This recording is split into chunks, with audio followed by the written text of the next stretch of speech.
त्या ठिकाणी उठवला।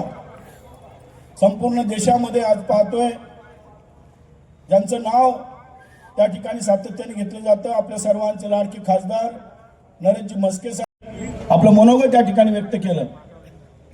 त्यांच्या मनोगतामध्ये आपण सर्वांनी या नवी मुंबईबद्दल, या नवी मुंबईच्या कार्यकर्त्यांबद्दल, पदाधिकाऱ्यांबद्दल त्यांनी आपली त्या ठिकाणी काही भावना व्यक्त केल्या। ऐरोलीचे जिल्हा प्रमुख द्वारकानाथजी भोईर साहेब, मी देखील माझ्या सर्व महिला आघाडीच्या वतीने आपल्याला शुभेच्छा देते आणि आभार व्यक्त करते। जय हिंद, जय महाराष्ट्र। धन्यवाद सरोजताई।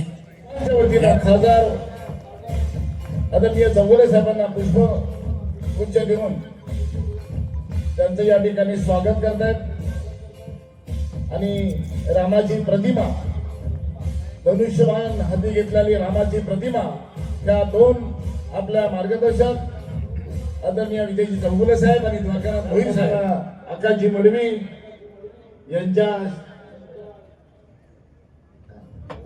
मदीना काय